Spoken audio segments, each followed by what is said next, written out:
یہاں میاں بیوی کی محبت کے لیے ایک اور ہم جو ہے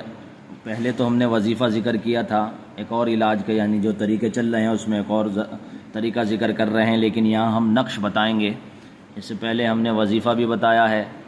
پڑھنے کے لیے، اور یہاں اس ویڈیو میں ہم نقش بتائیں گے۔ میاں بیوی کی محبت کے لیے مندرجہ ذیل نقش اکثیر کی حیثیت رکھتا ہے، یعنی زبردست طاقتور نقش ہے سبب کے درجے میں۔ دونوں میں سے جو طالب ہو اپنے مطلوب کو گرویدہ کرنے کے لیے اس نقش کو لکھ کر اپنے گلے میں ڈالے، یعنی جس کو طلب ہو، اگر بیوی خواہش مند ہے تو بیوی لکھے، یعنی یہ تعویذ لے، اور اگر شوہر خواہش مند ہے تو شوہر کو دیا جائے، لکھ کر دے بھی سکتے ہیں۔ یہ دیکھیے ہم نے یہاں یہ نقش ذکر کیا ہے، اس کو الگ الگ رنگ سے اس لیے لکھا ہے کہ یہ چال سمجھ میں آ جائے اس کی۔ یہ آپ دیکھ سکتے ہیں کہ یہ جو لکھا ہوا ہے ماہ،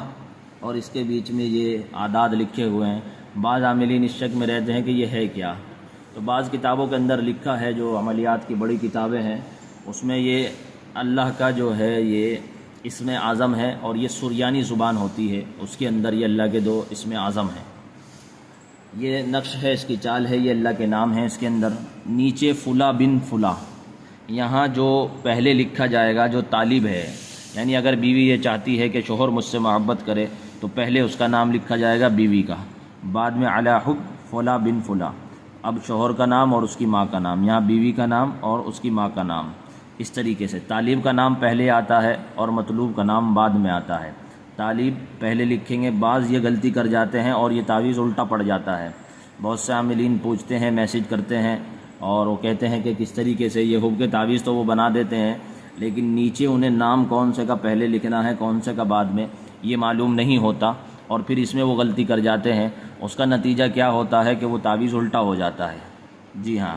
یعنی جو طالب آیا تھا اس میں پہلے سے ہی طلب زیادہ تھی کہ یہ مجھ سے محبت کرے، اب اس کا نام اگر بعد میں لکھ دیا اور دوسرے کا پہلے لکھ دیا تو اس کی طلب اور بڑھ جاتی ہے اور دوسرے پر اثر نہیں پڑتا زیادہ۔